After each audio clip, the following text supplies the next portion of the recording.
আপনার ফেসবুক অ্যাকাউন্টে লগ হয়ে গেলে আপনি সহজভাবে আপনার ফেসবুক অ্যাকাউন্টটিকে আনলক করতে পারবেন। এর জন্য আপনার যে ফেসবুক অ্যাপ্লিকেশনটি রয়েছে সেই ফেসবুক অ্যাপ্লিকেশনটি ওপেন করে নেবেন এবং ওপেন করে নেওয়ার পর আপনার যে অ্যাকাউন্টটি রয়েছে সেই অ্যাকাউন্টটি আপনি এইভাবে দেখতে পাবেন যে লগ হয়ে গেছে। তো এর জন্য আপনি গেট স্টার্টেড যে অপশন দেখতে পাবেন, আপনি এখানে ক্লিক করে নেবেন। এরপর আপনি পরবর্তী অপশনে চলে আসবেন এবং এখানে আপনারা গেট স্টার্টেড আবারও ক্লিক করে নেবেন।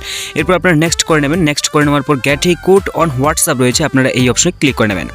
এই অপশনে ক্লিক করে নেওয়ার পর আপনার এখানে মোবাইল নাম্বার শো হবে, মোবাইল নাম্বারে আপনি ক্লিক করে নেবেন। মোবাইল নাম্বারে ক্লিক করে নেওয়ার পর এবং সেই মোবাইল নাম্বারে একটি ওটিপি কোড আসবে, সেই কোডটি আপনারা এই কোড অপশনের জায়গায় বসিয়ে দেবেন।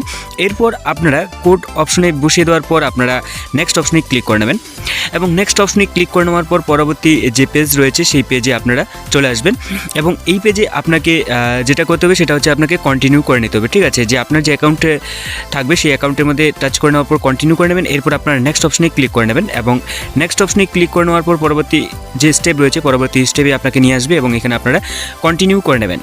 ঠিক আছে, কন্টিনিউ করে নেওয়ার পর আপনি পরবর্তী যে অপশন রয়েছে সেই অপশনে আপনি আবারও আপনাকে কন্টিনিউ করে নিতে হবে এবং কন্টিনিউ অপশনে ক্লিক করে নেওয়ার পর পরবর্তী যে অপশন রয়েছে সেই অপশনে আপনাকে নিয়ে আসবে এবং এইখানে আপনি দেখতে পাবেন যে আপনার যে পেজটি রয়েছে সেই পেজটি অটোমেটিকলিভাবে এখানে চলে আসবে এবং চলে আসার পর আপনার এখানে চেকিং হবে। চেকিং হয়ে যাওয়ার পর কিন্তু আপনার যে পেজটি রয়েছে সেই পেজটি কিন্তু আপনার এখানে আনলক হয়ে যাবে এবং এইভাবে কিন্তু আপনি সহজেই আপনার যে ফেসবুক পেজ বা অ্যাকাউন্টে থাকবে সেই অ্যাকাউন্টটি কিন্তু সহজে আপনারা এইভাবে আনলক করতে পারবেন।